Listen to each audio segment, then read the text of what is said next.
fez, né, a recepção de vocês. Então, agora nós vamos já entrar com o elemento água. Nós vamos fazer, então, a nossa introdução. Deixa eu ajeitar minha cadeira agora.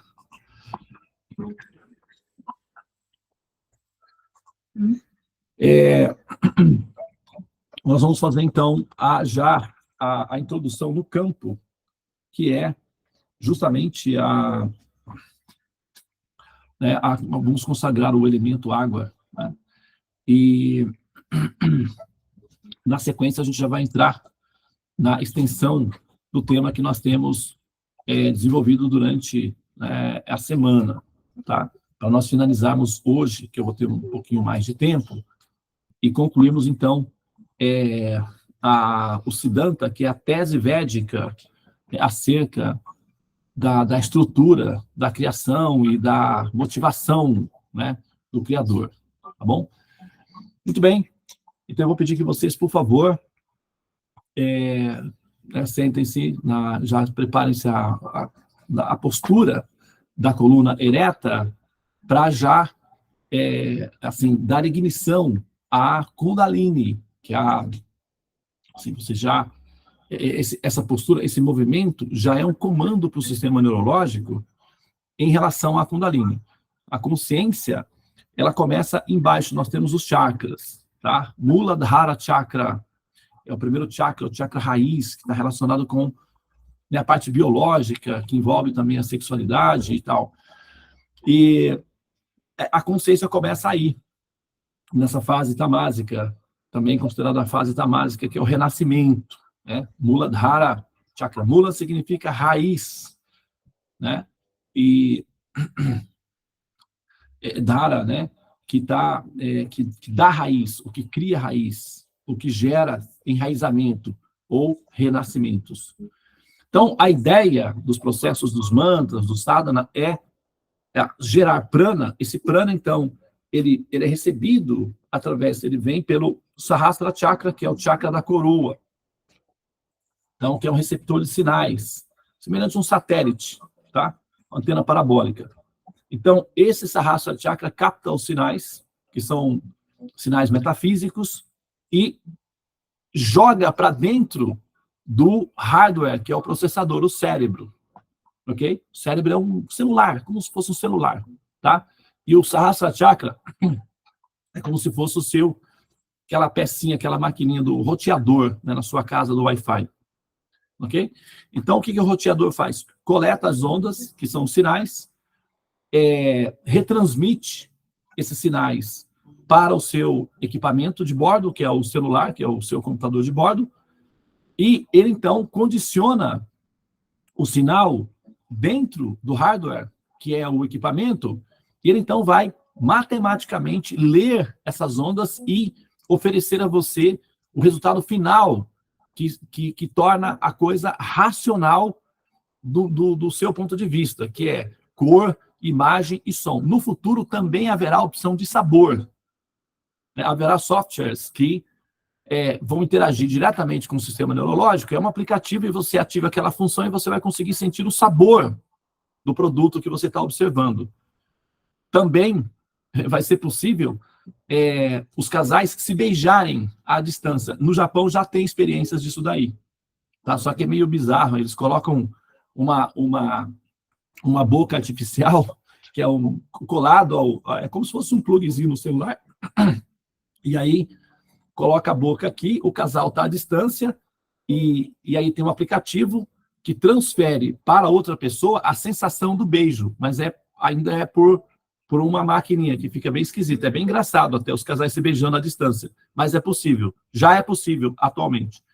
Só que eles estão já desenvolvendo softwares para que não seja necessário esse contato só por sistema neurológico. Então, a pessoa ativa o aplicativo emite um sinal de ondas, afeta o sistema neurológico, que vai dar, então, a sensação de estar pessoalmente com a pessoa beijando ela.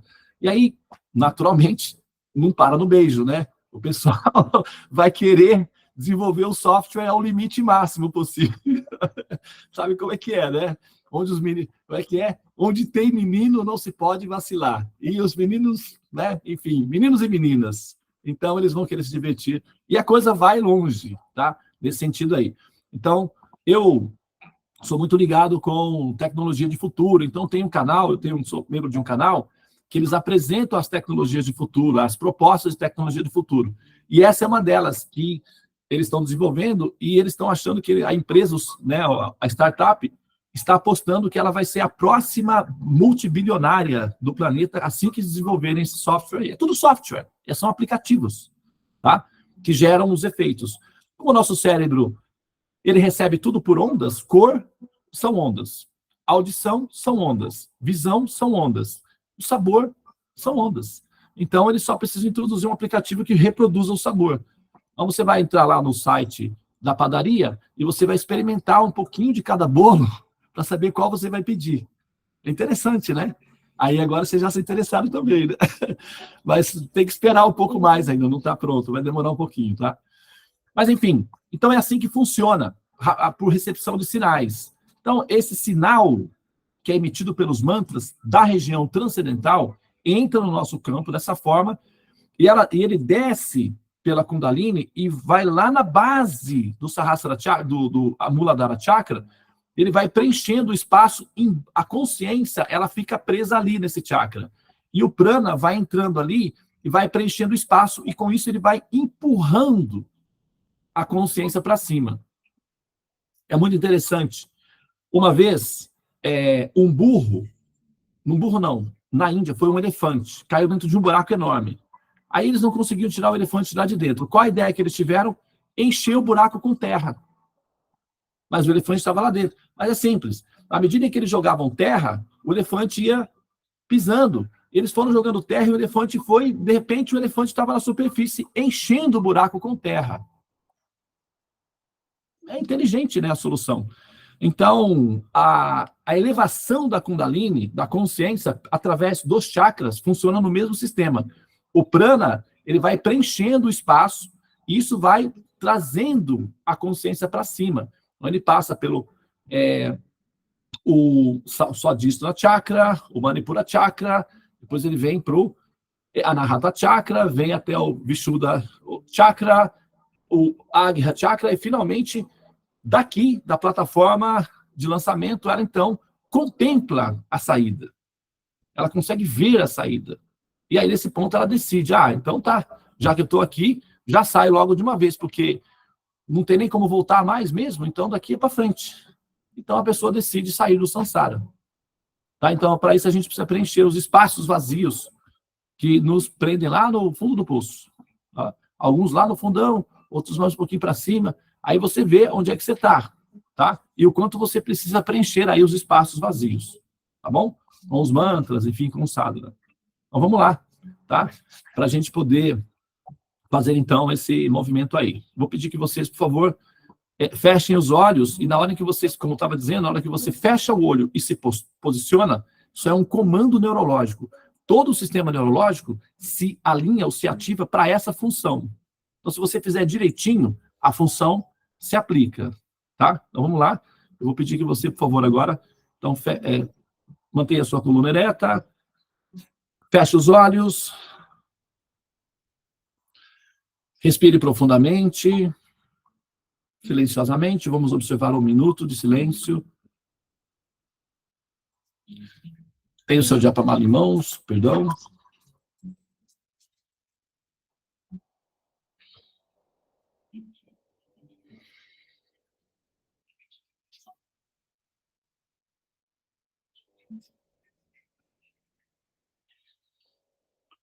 Muito bem. Eu vou entrar no mantra.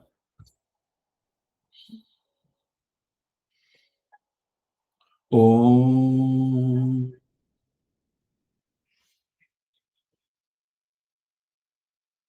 Bhagyana Chimirandhasya Gyananjana Shalakaya Chakshurunmilitan Yena Tasmai Shri Gurave Namaha Om.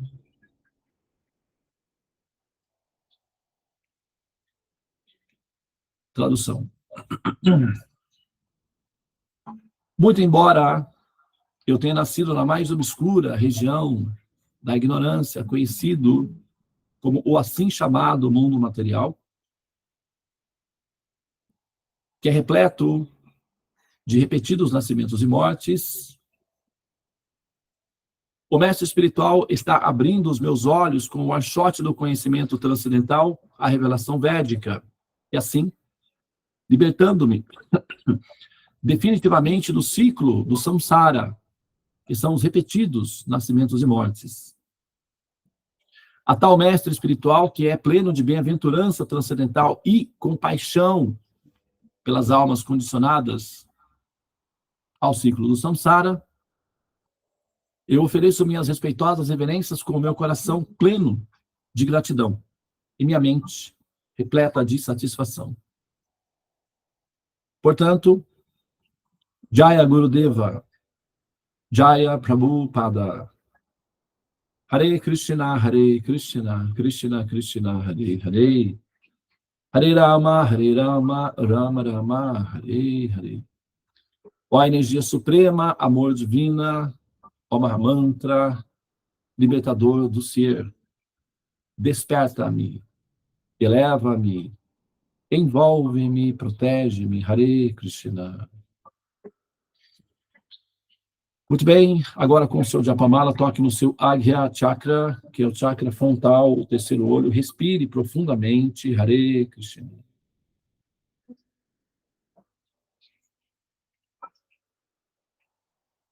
Despertar.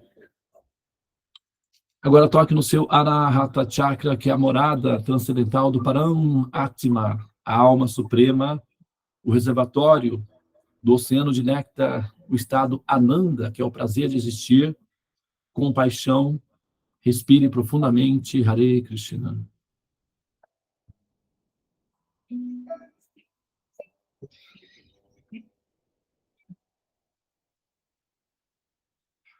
Agora toque no seu Manipura Chakra, que é o plexo solar, a morada da mente, o eu superior, respire profundamente, determinação, Hare Krishna.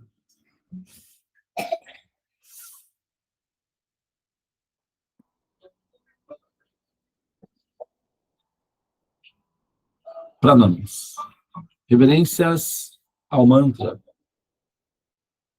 Hare Krishna, Krishna Krishna, Hare Hare, Hare Rama, Rama Rama, Hare Hare. Muito bem. Abra os olhos, por favor.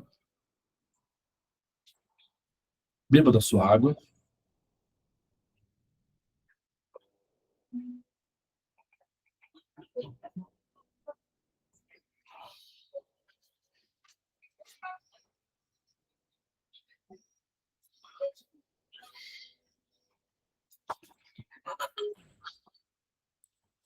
Pessoal, eu estou com o equipamento ligado aqui. Está interferindo aí no som, David, na sala?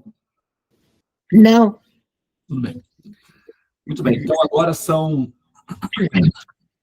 Me ajude a cronometrar o tempo, tá, David? São 6 horas e 51 minutos.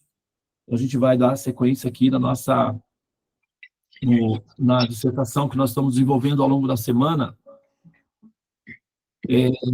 Nós estamos apresentando a versão, chama-se Siddhanta. Siddha, né, ou Siddhi, significa perfeição.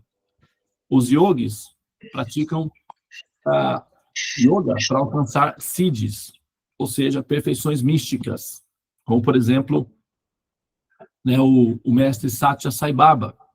Ele tinha uma perfeição mística, que era os vibhutis, que ele manifestava. Então, ele convertia energia acelerada, ele desacelerava a energia e transformava ela em substância aglomerada, ou seja, matéria visível, chamada matéria tangível, que é basicamente a conversão, né, da fórmula da relatividade geral, o mc², que é basicamente massa é energia, né, em movimento. Então, com perfeições místicas, o que os yogis conseguem fazer? Desacelerar a energia e mostrar a energia aglomerada, que é o que nós chamamos de matéria, ou estado de movimentos lentos. Então, a matéria nada mais é que a energia vista em câmera lenta. Basicamente é isso daí. Tá? Então, o Siddhi significa perfeições. E alguns yogis dedicam-se vidas. Né? Eles nascem é porque eles dedicaram-se vidas praticando meditação, austeridades, para conseguirem nascer com as perfeições. Parece ser um dom e tal, parece ser uma coisa sobrenatural, mas não é não. É exercício de longo prazo feito por muitas vidas de prática de austeridades, como, por exemplo, o professor, né, Isaac Newton, quando ele descobriu a fórmula da gravidade. Ele passou meses no laboratório dele tentando entender matematicamente a questão da gravidade. Mas, de repente, ele estava num momento de ternura, né? Não sei se vocês sabem, teve na época lá teve uma pandemia de cólera, estava morrendo muita gente de cólera, ele então foi orientado a sair da cidade, ele foi para a fazenda, que a mãe dele tinha os pais deles, né, tinham uma fazenda lá e tal, ele foi para a fazenda, e lá na fazenda ele ficava embaixo dos pés de maçã, comendo maçã e simplesmente parafraseando, e não era matemática, era a Bíblia, que ele gostava, ele era numerólogo, ele era meio místico, ele gostava de tentar entender os códigos matemáticos presentes na Bíblia. Ele faz mais ou menos o que nós fazemos como astrólogo, só que ele não tinha tecnologia de informação, então ele, inventava os neurônios dele e não conseguia uma definição muito precisa. E nesse momento de ternura, que ele estava lendo a Bíblia, tentando entender as matemáticas previstas ali dentro, a maçã caiu e ele teve a realização, o insight da fórmula da gravidade. Mas não por causa da maçã, mas por causa do exercício que ele produziu antes. Foi o efeito do exercício, não é a maçã em si. E não é ele simplesmente tendo um despertar místico ali, não. É o exercício. Então, os yogis é exercício. O amor a Deus é uma fisioterapia, é um exercício que requer conhecimento e sadhana. É um exercício. De repente, você faz o sadhana, você aprende os conhecimentos e você não sente a vibração no momento. Aí, de repente, você está na sua casa lavando os pratos e você, então, tem aquele insight, aquele despertar transcendente, aquele prazer de existir, aquele ananda, lavando pratos. Então, lavar pratos dá esse efeito? Não. É o exercício anterior, tá? Então, o sadhana tem essa função, ele vai produzir um exercício, é uma fisioterapia. E esse efeito pode dar a qualquer momento. Pode ser com maçã, pode ser com pratos na cozinha, pode ser levando o cachorro para passear, ou pode ser podando as suas plantas. Não, isso é independente, é aleatório nesse caso. Mas, tá? Não se confundam, tá? Tentando podar plantas a vida toda, que vai dar felicidade podar plantas também. Mas esse insight espiritual, ele é fruto de um exercício, tá?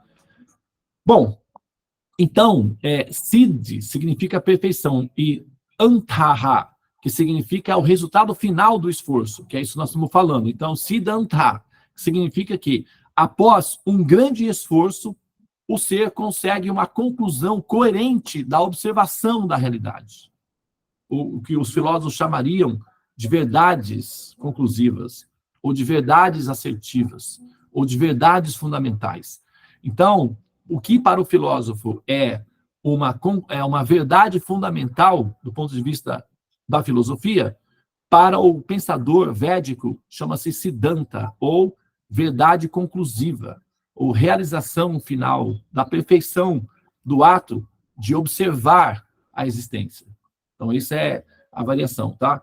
Então, a gente está apresentando para vocês o Siddhanta Vaishnava, que é a percepção do Vaishnava, do pensador Vaishnava, do filósofo Vaishnava, que é uma classe, vamos dizer assim, é uma tribo, né?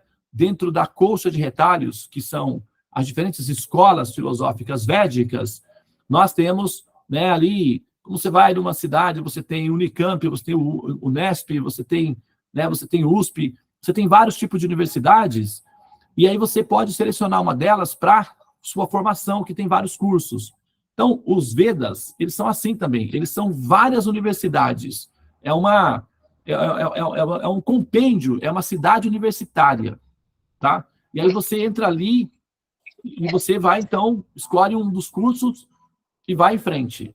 E o Vaishnavismo é uma dessas escolas literárias ou filosóficas dos Vedas, tá? Da qual eu estou envolvido e sou representante dessa dinastia, dessa linhagem de mestres, né? Estou aqui fazendo a minha função como Dharma, transmitindo as orientações e conhecimentos adquiridos ali. É só para vocês saberem que nós somos uma vertente do conhecimento védico e nós temos uma definição de realidade formatada após um longo período de observação, de análise das escrituras, bem como através da observação produzida pelos sábios das ciências naturais, que são os cientistas, os pesquisadores, notadamente, principalmente os biólogos, químicos, físicos e matemáticos. Então, nós pegamos o resultado final da produção intelectual dos biólogos, físicos, químicos e matemáticos e comparamos com a informação das escrituras, para testar a consistência das informações das escrituras, bem como apreciar o esforço intelectual humano, que é a produção de conhecimentos pragmáticos e também de descoberta, né, do nosso ambiente, aí, que é o nosso habitat, esse chamado, né, o nosso mundo material, tá? Então, ao juntar essas duas peças, nós temos um Siddhanta, que significa uma conclusão objetiva de observação de realidade. Então, o que a gente está fazendo ao longo dessa semana é apresentar um Siddhanta para vocês, para que vocês tenham uma definição de realidade. E para que vocês não saiam da plataforma, para que vocês tenham pelo menos uma alternativa de sair da plataforma do laboratório da religião. Porque o laboratório da religião faz com que você necessariamente tenha que depender da fé. E a manutenção da fé dá trabalho. Parece que é simples, mas dá muito trabalho manter a fé.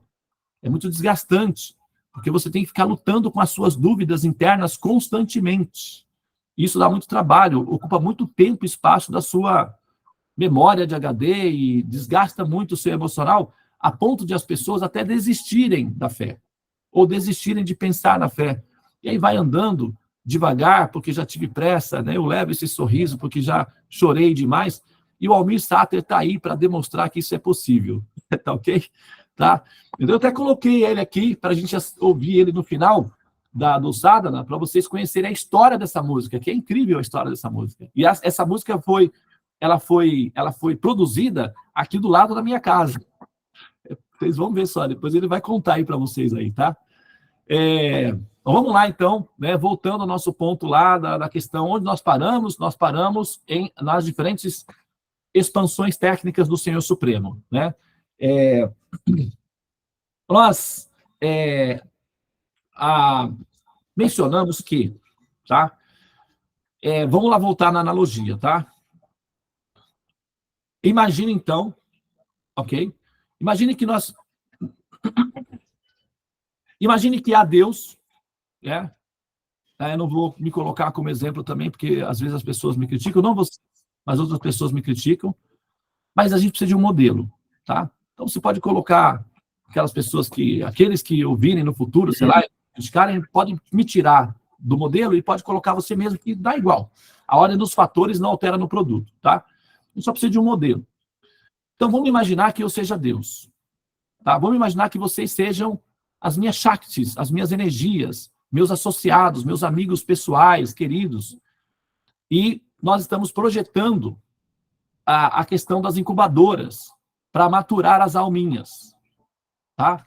E aí surgiu o problema técnico de que, ao criar essas incubadoras, tem que cuidar dessas alminhas.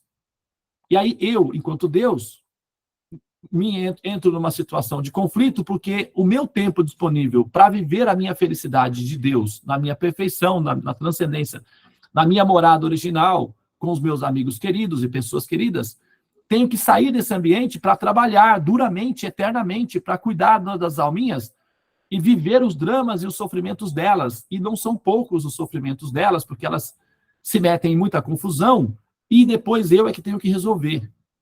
Que é como pais, né, com filhos. É assim que eles se metem em confusão e os pais é que têm que resolver depois. Então, assim que as almas são geradas, eu passo a ser um escravo eterno, uma babá eterna dessas alminhas. Tudo bem que a mamãe, não se incomoda com isso, né? Porque ela gosta. Mas veja bem, a mamãe não é apenas mamãe o tempo todo integral, uma babá. A mamãe também, né, quer descansar, quer, sabe? E muitas vezes as mães ficam até desgastadas por isso, né? Por quê? Porque a nossa vida, o prazer de viver é divertir-se. Entende? Não trabalhar.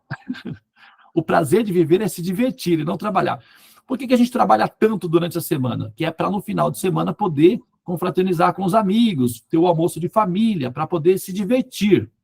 Porque a gente trabalha o ano inteiro para ter um mês de férias, para poder se divertir. O que nos motiva a se esforçar tanto são os momentos de lazer que nós vivemos. É isso que realmente nós almejamos. Agora, nós trabalhamos, nós vivemos a vida, porque é funcional, nós temos que, né? Enfim, sabe como é que é, né? A coisa tem que andar, não pode parar. Muito bem. Então, eu, enquanto Deus, assim, é a metáfora, tá, pessoal? Não é que eu estou dizendo que eu sou Deus, tá? No modelo. Então, eu, na posição de Deus, vou pensar da seguinte maneira. Vem cá, pensando como um bom baiano, se eu quisesse ter uma solução prática para isso daí, porque, vem cá, eu posso não ter que trabalhar também. Eu não preciso me envolver tão assim profundamente nesse processo. Eu posso, né, terceirizar essa função. Então, o que ele faz? Ele expande a si mesmo, prestem bem atenção, não é que ele transfere para outro, ele transfere para si próprio. Só que esse a si mesmo, então, a primeira função, que é o chamado Mahavishnu, ele então é como um cavalo marinho. Sabe como é o cavalo marinho? E o cavalo marinho leva os filhotinhos na bolsinha, né? Então não é a fêmea que gera, é o macho que gera. Então esse Mahavishnu é a forma masculina de Deus. Ele é como se fosse um cavalo marinho. É ele que, então, é um Vishnu fecundo de almas. As almas são fecundadas a partir desse ser, Mahavishnu, que entra numa substância chamada Mahatattva, que é o que os cientistas chamariam de o vácuo quântico. Né? Os Vedas apresentam isso como o Mahatattva, que é a substância original, tá? Que é a ebulição quântica original. E após fazer isso, então, ele tá, imagina, é como se fosse uma mãe grávida, tá? É um cavalo marinho fecundo. Ele está ali em estado de, mais ou menos, como que relaxamento, né? Porque ele está sentindo a ternura, a doçura das alminhas. Então, ele está no estado de êxtase. E aí ele fica com um soninho gostoso, ele dá uma relaxadinha. Então, ele fecha os olhos e sonha com essas alminhas. Ele passa a sonhar. O sonho dele, na verdade, é um sonho místico, racional, gera os infinitos multiversos, que são as bolhazinhas infinitas, tá? São os universos.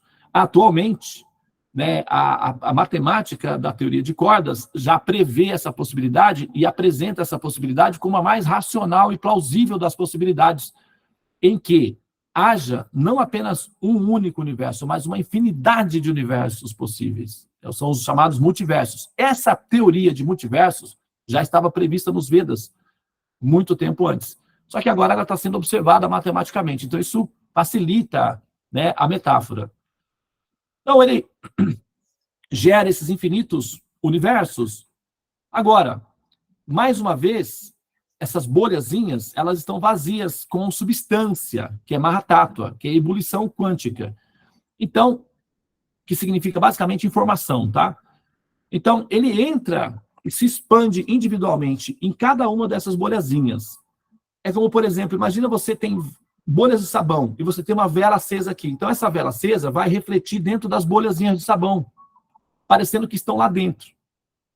Então, a forma do Senhor Supremo, ele se expande novamente e ele entra em cada um desses universos.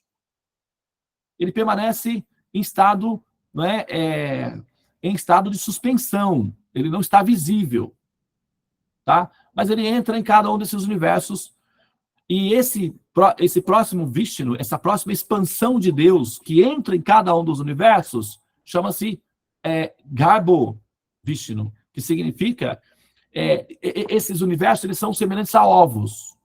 E eles são achatadinhos como um ovo de galinha mesmo, ele não é redondinho exatamente. Novamente, a matemática moderna prevê isso daí. Inclusive, quando vocês pegam lá fotos na web, você coloca a foto lá, imagem do universo visível. Então, vai aparecer lá um universo semelhante a um ovo, só que deitadinho na horizontal e não na vertical. É um ovo, literalmente um ovo. É assim que é descrito também nos Vedas. O formato é oval, não é uma elíptica absoluta, é levemente achatadinho como um ovo, tá? Então, e esse ovo, metade dele é preenchido de elemento que nós entendemos como água, mas, né, atualmente nós já entendemos isso como matéria escura ou energia escura, tá? Aqui é a tradução para isso daí, é matéria escura, energia escura. Então, ele é preenchido desses dois elementos básicos, que é matéria escura e energia escura. E depois vem, né, a gravidade, as forças nuclear forte e fraca, que são as leis da física e tal, e deixa a estrutura formatada. Após isso, tá?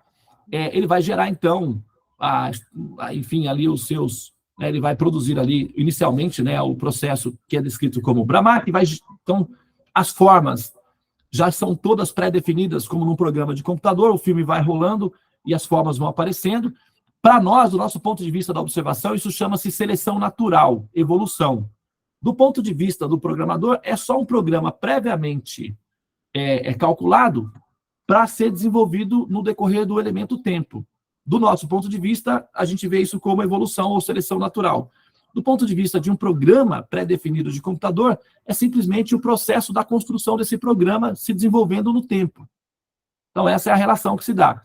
E aí as formas são geradas, tá? Após essa logística estar totalmente funcional, então o Senhor Supremo, que é lá o original, lá atrás, o Mahavishnu, que é o Vishnu fecundo, que é o Senhor Supremo engravidado, fecundo de alminhas, olha, e através do seu olhar, ele então transfere as consciências que estão coladinhas com ele. O Atma, que é a alma, não sai dele. Assim como as mamães não largam os seus bebês, semelhantemente, o Senhor Supremo não larga as suas alminhas, ficam todas coladinhas com ele. Tá? Só que ele as induz a sonhar. Então, por uma indução hipnótica, chamada Yoga Nidra, que é um sistema de hipnose, ele então motiva ou estimula as alminhas para sonhar. Embora elas estejam coladinhas com a mamãe, ou o Senhor Supremo, elas sonham. E ao sonhar, elas entram então nos corpos, que são basicamente como celulares, que recebem sinais. Tá? E o corpo é uma tecnologia divina. Aí tem um transistorzinho chamado Ahankara, que vai, então, receber o sinal que é a alma sonhando e vai condicionar a consciência dentro do corpo e vai dizer para ela assim, olha, esse daí é você. E quando ela olha no espelho, esse cara sou eu. Então, o aplicativo, que é o Ahankara, induz a consciência a acreditar que ela é o corpo. Isso chama-se Maya, ou simulação. Se você quiser, também pode chamar isso de ilusão. Mas não é uma ilusão metafórica no sentido de frustração, de decepção. É uma ilusão literal, no sentido de que isso se trata de uma pedagogia em andamento, chama-se simulação. Tá? Isso, não se preocupem, que depois vocês vão voltar ao normal, vocês vão continuar a vida normalmente, não vai alterar em nada. Só que é importante vocês saberem como é que funciona, do ponto de vista profissional, e não do ponto de vista da mitologia em si, que vai gerar um efeito emocional e tal. É assim que funciona do ponto de vista da tecnologia, né, na sua origem funcional. Tá? Então, o corpo, ele é um receptor de sinais. E o software, que é o transistor, que é o dispositivo chamado Ahankara, que fica instalado no processador, recebe o sinal igual um computador de bordo, um telefone celular, ou, por exemplo, você está me vendo dentro do seu equipamento aí. Mas se você abrir o seu equipamento, haha, você não me encontra, você vai encontrar transistores. Mas o software que gera a imagem e o som para que você veja não está aí dentro, está fora. O equipamento é um receptor de sinais. Só que o seu equipamento vai condicionar as ondas, que é transmitida através de um satélite na velocidade da luz, por isso que você me ouve online, né, sem refração de tempo. E esse GPS aí, que é o satélite, né, mais uma vez aí, apresenta aí o professor Einstein, né, contribuindo com a humanidade, ele funciona por causa da fórmula da relatividade geral, não vou explicar os detalhes, porque é técnico, mas é fundamentado nisso. O satélite retransmite o sinal entra no seu equipamento e você me vê dentro do seu celular, mas eu não estou aí dentro do celular. Então eu posso dizer, todos vocês estão em mim, mas eu não estou em vocês. Porque eu posso ver todos vocês, mas eu não estou aí. Então eu estou e não estou ao mesmo tempo. É um paradoxo, chama-se atintya bheda abheda tattva. Então, semelhantemente, se eu abrir o seu corpo, por isso que os médicos abrem o corpo e falam, cadê a alma? Não vem, lógico. Eles não vão ver, porque eles vão ver transistores. Eles não vão ver o software. Software é tecnologia diferente. Lógico que você vai precisar de um equipamento diferente para identificar tecnologias semelhantes. Então, tecnicamente falando, o corpo é um receptor de sinais. E o software vai fazer a conversão desses sinais e o Ahankara vai convencer você de que você está dentro do corpo. E essa relação de convencimento é que gera em você hipersensibilidade, como medo, ansiedade, porque você, acreditando que é o corpo, automaticamente você também acredita que morre. E essa sensação é desconfortável, causa medo. Você tem medo. Então, se a gente resolver essa calibragem do Ahankara, permitindo que você tenha uma maior rentabilidade no autoconhecimento, em termos de você se entender como sendo consciência, ou que se você chamam de alma, o que nós chamamos de almas, é mais fácil porque essa hipersensibilidade ao medo de morrer diminui a ponto de ficar administrável. Tem pessoas que se assustam tanto com esse efeito que elas morrem antes de morrer. Ou seja, elas se machucam antes porque elas ficam tão desesperadas com esse medo, essa ansiedade, que elas querem acabar logo com esse desespero e vão lá e pá, entendeu? Acabam com os seus equipamentos acreditando que isso resolve o problema. É uma solução analógica, meio primitiva. É como os médicos da Idade Média, que quando a pessoa tinha uma infecção no dedo, cortava logo a mão toda, porque aí já resolvia de uma vez. É meio uma solução bárbara. Hoje, nós temos antibióticos, que é muito mais inteligente. Então, soluções inteligentes são para pessoas desenvolvidas. Soluções analógicas são para pessoas analógicas. E o suicídio, o desespero, a tentativa, é uma solução analógica, que é uma solução meio medieval. Soluções de futuro requer resolver o problema para que o corpo todo seja funcional. Tá?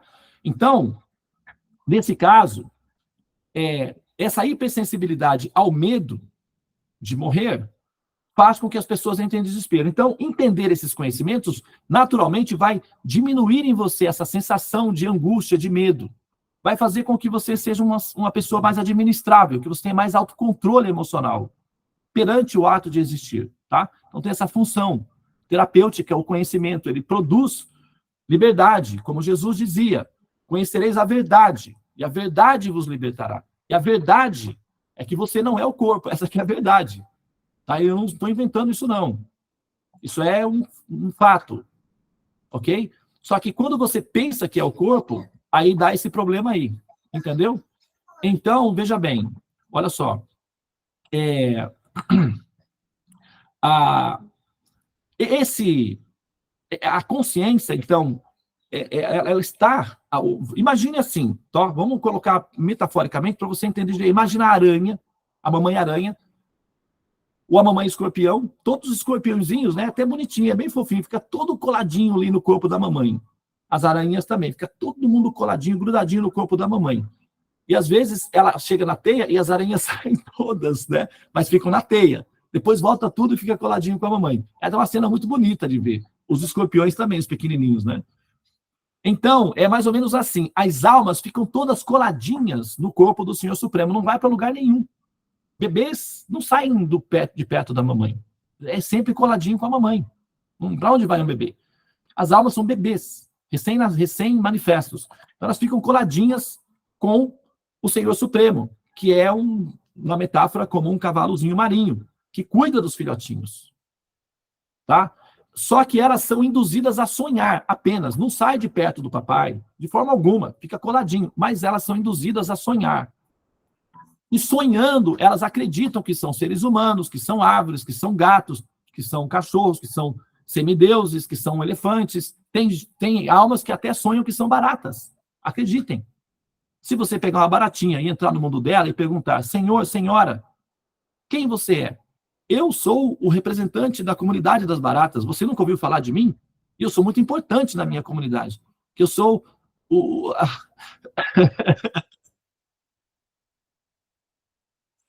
É assim que é. Ela acredita realmente. Se você falar, mas não, você está errado. Desde pequeno, tem um documento aqui, olha aqui, ó. Tá aí. Aí eu quero ver o que você vai falar agora. Tem um documento que prova que eu sou. Aí você vai lá e tal. Ela fala, tá bom, vai, que seja você aí e tal, seguir minha vida. Então é assim que é. As almas acreditam que são os corpos que vivem. Aí sai do corpo de barata e vai para um corpo de elefante. Ahá, agora sim, finalmente eu descobri quem eu sou. Estou autorrealizado. Sou um elefante. Aí você vai lá, mas senhor, mas não. Olha a minha tromba. O que você vai fazer?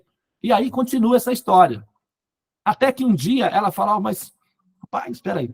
Toda hora eu troco e eu acho que eu sou. Então, afinal de contas, o que eu sou realmente? Porque eu quero ver essa no começo é até gostoso você ficar trocando de roupa, mas tem hora que enjoa, né? Você fica também estressado. Eu já vi, né? A minha esposa e a minha filha, eu já vi isso acontecer na minha vida. Eu vi com os meus próprios olhos. Elas colocaram um monte de roupa na frente delas e começaram a vestir. No começo era aquela alegria e tal, e conversa.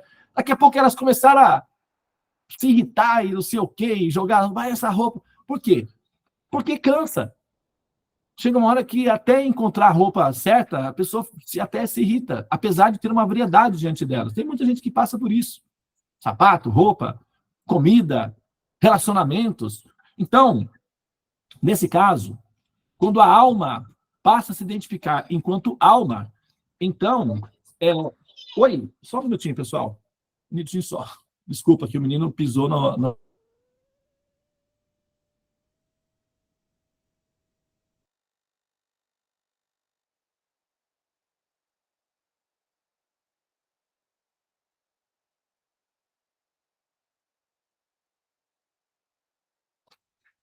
Desculpa, eu, sem querer, assim, com a cadeira, pisei no pé do garoto. Mas está resolvido. Então, veja bem, olha só. Como eu estava dizendo, tá? Esse estado de condicionamento gera o seguinte. A alma tem medo, desenvolve medo, ansiedades, ok? E o pedagogo, que é uma expansão de Deus, o Senhor Supremo, vai então entrar, se expandir. Lembre-se, ele se expande, ele entra em cada campo, que é o corpo, que é formado pela estrutura, que são os softwares, que são os transitores de recepção de sinais, chamados chakras. Chakra significa roda, tá? Então, esse ambiente aqui chama-se Anahata Chakra. Rata significa carruagem, literalmente, um carro, né? Um metrô, uma locomotiva, um barco, um avião, qualquer coisa assim. Rata, tudo que for, né, um veículo móvel que transporta pessoas. Rata. E chakra, né, com rodas, né? Então, que giram. Então, Anahata Chakra significa a roda, né, a locomotiva que abriga o Criador. É um templo virtual onde uma expansão de Deus, chamada Paramatma, se instala pessoalmente. Tá? Ele, então, entra nesse campo e a consciência também está espalhada por todo o corpo. Só que o objetivo, esse Senhor Supremo, ele está aguardando que a consciência chegue até ele. Quando ela chega até ele, ele então desperta. Não é que ele está ali 24 horas à sua disposição. Não é assim que funciona. Como se trata de uma situação lúdica, em que você está sonhando, acreditando ser o corpo, esse Senhor Supremo, ele está tranquilo. Ele sabe que você não está em situação realmente de perigo. Você está originalmente protegido nos braços do Senhor Supremo. Entretanto, na sua condição de condicionamento, você está sonhando. E a maturação da alma requer que ela se interesse por esse ser. Literalmente, verdadeiramente, e não apenas protocolarmente para interesses egoístas, obrigando esse ser a ser um servo dela, no momento em que ela caprichosamente precisa. Não funciona assim. Para as funções básicas, para atender às vaidades, os medos e os caprichos das almas condicionadas, existe um sistema integrado de atendimento automático produzido pelos próprios chakras. Então, a alma, ela vai tendo as suas vicissitudes kármicas, e o próprio sistema chamado karma, que é um sistema de atendimento automático, é algorítmico. Funciona de maneira automática, algorítmica. Então, você produz karma aqui, esse sistema registra essa informação, como o pessoal chama de registros akáshicos. São vapores quânticos, que são basicamente informação. Essas informações são interpretadas pelo sistema algorítmico, dos algoritmos, e devolve para essa consciência o resultado equivalente da produção algorítmica. Chama-se karma. Tá? Então, o karma dá conta de cuidar das almas na sua condição de estado, vamos dizer assim, de enraizamento, de hibernação, quando elas ainda não estão maduras. Não é necessário, porque nessa fase elas cometem muitos erros. E por erros e acertos, ela vai maturando gradualmente. Então, para atender essas almas que são básicas, analógicas, o sistema chamado karma é criado para dar a elas atenção devida e corrigi-las devidamente. Então, é como se fosse uma babá eletrônica que dá compensações e descompensações de acordo com o movimento da sensibilidade do algoritmo. Então, você está sob a jurisdição do karma no momento. Não é necessariamente sob a atenção direta ainda do Senhor Supremo. Só que o karma é um representante de Deus, é uma criação do Senhor Supremo, então representa Deus. Num certo sentido, é a energia de Deus. Então, você está em Deus, sob o controle de Deus.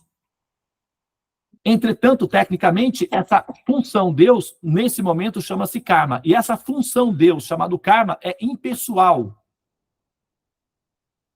Ela não é personalizada, ela é impessoal. Então, ela vai devolver os frutos, o resultado, de acordo com a ação do jogador, independentemente de quem seja o jogador. E esse substrato, esse aplicativo chamado karma, ele não vê pessoas, ele só vê algoritmos, informação. Então, ele é impessoal para ser justo. É aquela história da justiça com os olhos tapados, para não ver, para não fazer acepção. O ser não pode se envolver emocionalmente, A questão dos psicólogos, por exemplo, para ter uma assertividade, você não pode se envolver pessoalmente, emocionalmente e tal. A justiça não pode ter envolvimento pessoal, emocional, ela tem que ser justa. Então, para que essa justiça se dê de maneira profissional, o Senhor Supremo não pode estar pessoalmente envolvido assim, porque ele é emocional. Se ele estiver pessoalmente, ele emocionalmente vai gerar uma alteração no processo da maturação natural do aprendizado das almas. É como aquela história, por exemplo, da borboleta que está saindo do casulo e ela está se esforçando muito para sair do casulo. Se nós formos lá e cortar o casulo, a borboleta sai, mas ela sai sem força para voar, porque aquele exercício de força é fisioterapia para fortalecer as asas. Se cortar para libertar a borboleta com compaixão dela ali, é uma compaixão que mata a borboleta, porque ela não vai conseguir voar depois. Então, para que o Senhor Supremo seja imparcial, ele não pode estar diretamente envolvido, porque ele é emocional. Se ele estiver diretamente envolvido, ele se emociona e altera a situação.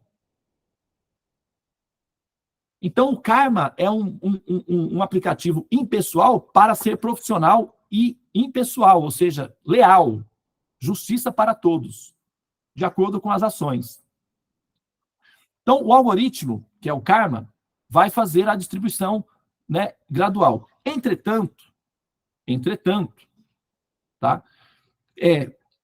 Quando uma alma ela desenvolve a sinceridade, o exercício, porque sinceridade não é só rezar. Quando você coloca uma planta na água, na terra, isso não é o suficiente. Você tem que regar, você tem que podar, você tem que cuidar. Então, sinceridade é uma manutenção completa. Tá? E sinceridade não é urgente.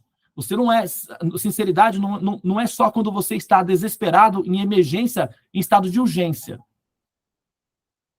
Sinceridade é uma manutenção contínua. Por isso que é tão importante ter um sadhana, uma manutenção da consciência. Porque quando você precisar de ter acesso, de despertar o Senhor Supremo no coração, você já vai ter um exercício prévio realizado, uma fisioterapia. Então, você terá mais forças para despertar esse Senhor no Anahata, porque você tem que chegar até o Anahata Chakra para despertá-lo, para que você possa ter, então, um darshan ou uma relação pessoal com o ser. Até então, abaixo disso é impessoal, é o karma que atua. Por isso que você vê, por exemplo, crianças, né, sofrendo. Nós, devido ao nosso sentimento emocional, nós olhamos as crianças, nós queremos, sabe, assim, tirar todas as doenças que afetam os nossos pequeninos, porque nós somos emocionais, nós estamos envolvidos emocionalmente. Só que o algoritmo tem o registro desse jogador anterior. Não está na nossa pauta julgar o jogador. Nós somos emocionais, nós temos compaixão e nós vamos fazer de tudo para aliviar o sofrimento dos seres, porque não é a nossa jurisdição fazer julgamentos. Nós podemos compreender, mas não julgar, porque todos nós cometemos erros. Todos nós estamos sob a jurisdição do karma. Então, a gente não vai fazer julgamento dessas pessoas que sofrem. Nós vamos ajudá-las a suportar o resultado consequente das ações com compaixão, com amor, com dedicação, que é o que nós fazemos quando ajudamos as pessoas. Mas, ao mesmo tempo, não ter a compreensão gera o risco de acusar a Deus como sendo inferior a você, o que não é válido. Porque se você tem compaixão e você quer curar aquela criança ou aquela pessoa que sofre, mas Deus pode fazer e não faz, então você é melhor que ele. A sua suposta religiosidade ou compaixão, na verdade, é uma acusação indevida contra a pessoa Deus, dizendo que ele é inoperante, que se você tivesse o poder de Deus, você o faria. Se você tivesse o poder de Deus em suas mãos, você libertaria aquela pessoa do sofrimento. Mas se há Deus e ele está vendo e não faz, ou há um motivo que justifique, ou você é superior a ele em termos de compreensão e compaixão. Não procede, porque a gota de água do mar não tem mais sal do que o mar. Na gota de água do mar tem sal, mas no mar tem muito mais. Então, se você tem compaixão, se você tem ternura, possivelmente, na pessoa suprema, deve ter uma quantidade maior. Mas se essa pessoa que tem uma quantidade muito maior de ternura não está atuando para fazer o que você faria, ou ela está inoperante, ou ela simplesmente está neutra. E nós não amamos pessoas neutras. Nós não conseguimos amar pessoas neutras. Nós amamos pessoas proativas, produtivas, como a Madre Teresa de Calcutá dizia, mais vale uma mão que faz do que 10 que rezam. Entende? Então, só que o algoritmo, para ser funcional, ele não pode ver pessoas. Se ele vê pessoas, ele fica emocional como nós, e aí ele não atua corretamente. Então, ele é impessoal. Então, o algoritmo, ele olha para você, ele não vê o que você vê no espelho. Ele vê apenas um código de barras. ele só lê a onda. Porque ali, na verdade, o ser não está. O que tem ali é um sinal, que é a consciência. Como quando você está dormindo, por exemplo, você sonha que está no Egito, dentro de uma pirâmide. Quando você acorda, não há pirâmide, não quebrou o quarto, não tem múmias, não tem nada, você está na sua cama. Só que você estava lá, você viu a múmia, você entrou na pirâmide, você teve todas as experiências virtuais, reais, que para o cérebro não tem diferença. Se é tridimensional ou se é virtual. Então, você tem a experiência real sem necessariamente ser real o plano, que é a projeção, que é o chamado sonho. Semelhantemente, a consciência sonha que são, como eu falei, elefante, barata, árvore, ser humano, mulher, criança e tal, por aí vai. Só que quando ela desperta na origem, sem nunca ter estado exatamente nesse chamado mundo material, que é um programa de realidade virtual. Tá? Então é por isso que você troca de corpos, para que você tenha várias posições, diferentes ângulos, para conseguir analisar a sua formação de maturação por diferentes ângulos. Então, uma hora você é mulher para saber o que é ser mulher, outra hora você é homem para saber o que é homem. E, de repente, você se descobre sendo masculino ou feminino, você define a sua natureza experimentando as duas funções. Uma hora você se define, não, sou isso e tal, e aí vai. Porque as almas, elas são, ao invés de serem assexuadas, como o pessoal imagina, elas são bissexuadas. Elas têm as duas funções sexuais. Só que ela vai experimentando uma e outra. E no final ela se define por uma. Uma predominará sobre a outra. Mas é uma experiência pessoal da alma. A alma que vai ver qual é o que ela gosta mais de ser. E para isso ela vai trocando de funções. Por isso que tem pessoas que misturam as duas funções.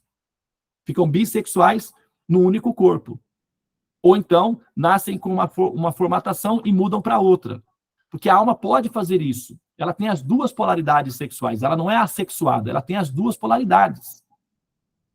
Só que uma delas predomina, no final das contas.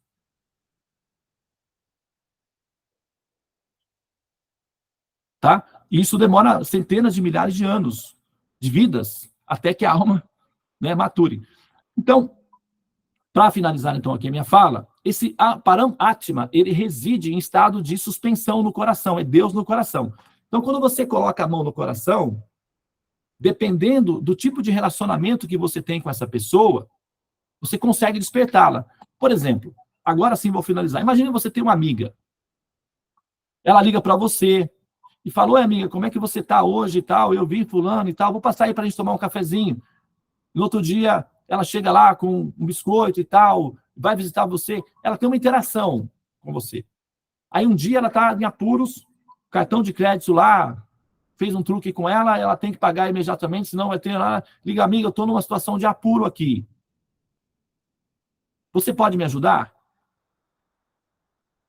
Você convive com a pessoa, você tem intimidade com a pessoa, você tem confiança com a pessoa, então você tem a inclinação de fazê-lo. É amizade, isso é normal. Agora imagina a outra amiga que nunca te liga, passa perto de você, faz de conta que você, do outro lado da rua, faz de conta que não te vê. Aí um dia ela está lá em apuros e liga para você. Aí você fala: ai, amiga, eu realmente, eu sinto muito, tá? Mas, olha, eu vou ver aqui o que eu faço, qualquer coisa eu te ligo de volta, tá bom? Seja sincero. Você já fez isso? Você já fez isso. Eu já fiz. Porque nós amamos pessoas sinceras. Nós queremos ajudar pessoas sinceras. Nós gostamos de pessoas que reciprocam amor. E não pessoas que nos exploram. É natural. O Senhor Supremo é uma pessoa.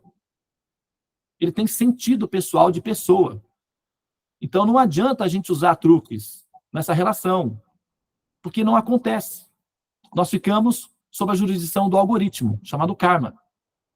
Então, para despertar esse ser, nós temos que ter essa amizade verdadeira, esse desejo de ser amigo dessa pessoa e aprender a como ser.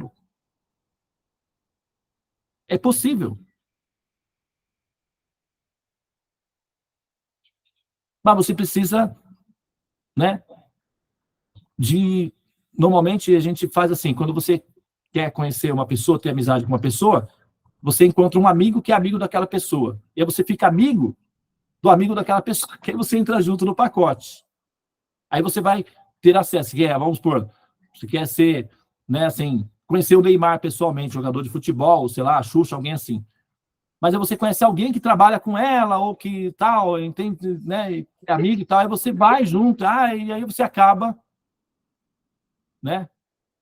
A esposa do Gilberto Gil, eu vou contar uma coisa engraçada, eu vou terminar agora, prometo, tá? Como é que eu tô aí, David? A David também me deixou aqui só. Não, tá certo, tá certo. Ó,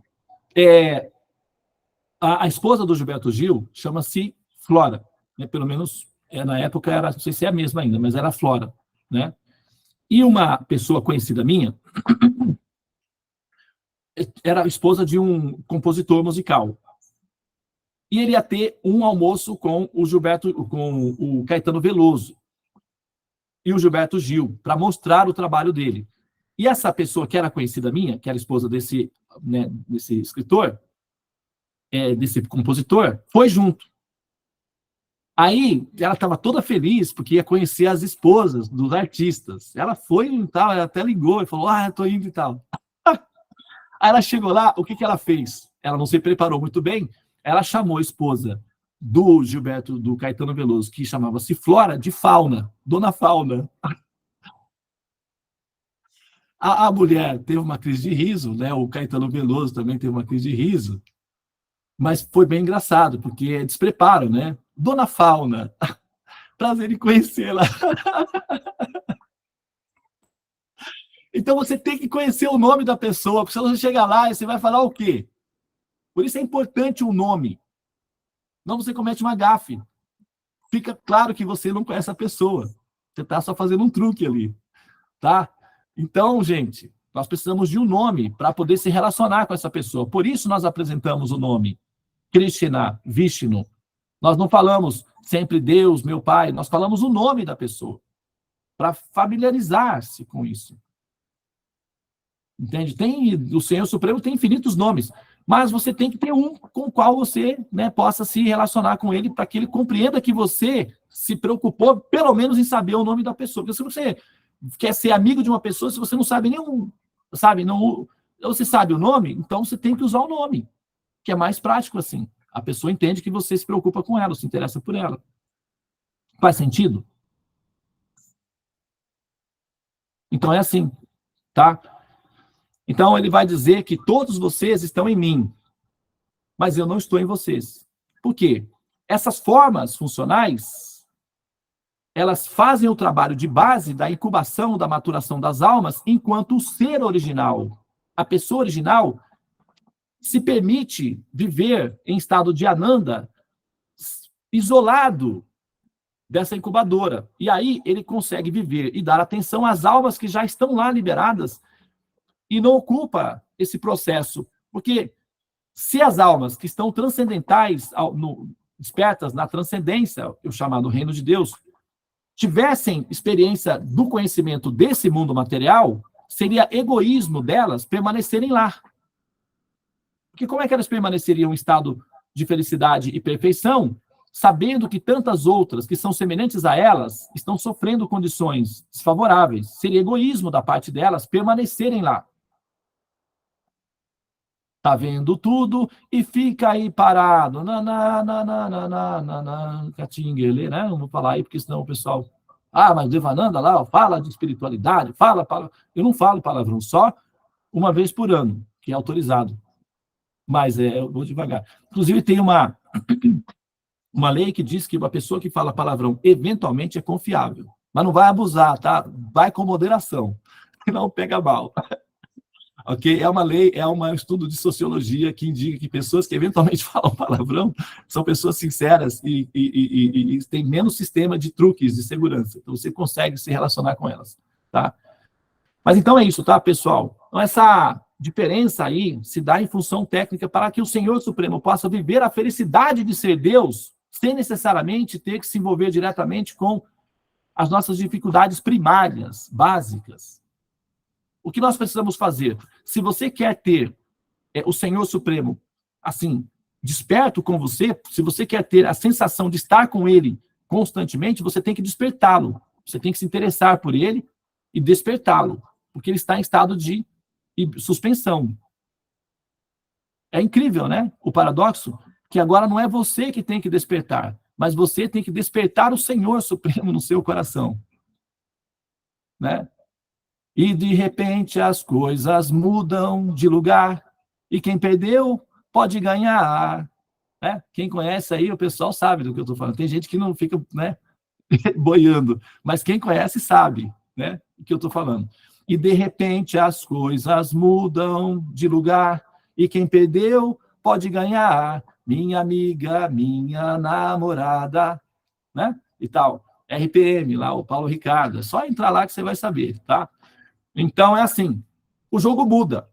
Chega uma hora que você não é mais despertar, porque você já despertou. Agora, a próxima fase é despertar o Senhor no coração. Aí você vai ter um ser que vai enxergar você. E quando ele enxerga você, você passa a ser administrada ou administrado por ele, e não mais pelo algoritmo. Ok?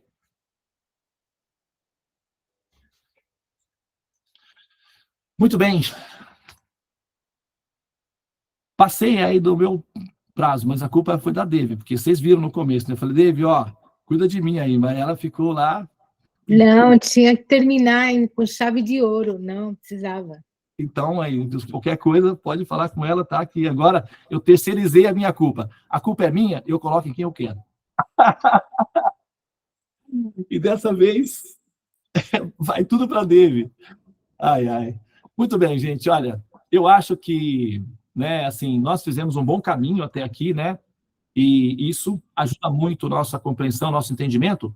Agora, quem quiser se aperfeiçoar nessa informação, se tornar, assim, conseguir ter uma lente capaz de visualizar o mosaico de maneira orgânica, assim, sensitiva, chama-se TTS, o nosso programa de estudos, que é o Tratado do Teorema dos Sonhos, tá?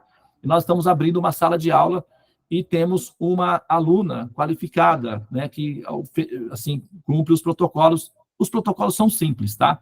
Mas, ao mesmo tempo, ele é um pouquinho melindroso, porque ele, né, as aulas sempre acontecem na madrugada, e o aluno tem que ser, uma vez por semana só, mas ele tem que ser pontual, metódico, ele não pode ser bipolar, numa semana sim, na outra semana não, porque isso desqualifica o aluno, ele não pode entrar mais na sala. Ele tem que ser uma alimentação ahimsa, ou seja, né, exige que seja vegetariano e que tenha a predisposição de responder os questionários de maneira consciente e produtiva. Apenas isso, tá? Não tem custo, não é cobrado, mas está disponível para todos aqueles que se interessarem em compreender esse assunto de maneira mais profissional, porque aqui o que a gente fez foi um sobrevoo geral, né? Nós fizemos um voo aí, tá? Deu para entender mais ou menos como é que, né, a coisa está estruturada, mas você não tem ainda, com essa informação que eu dei, obviamente, a vivência integral dessa informação, que chama-se Vijnanam. O que você tem até então é Jnana, ou seja, informação. Agora, para essa informação se transformar em sabedoria na sua existência, aí é Vijnanam, que significa interação. Os pensadores atuais, modernos, chamam isso de insiders, né? Insiders, que significa pessoas que interagem com aquilo que falam, tá?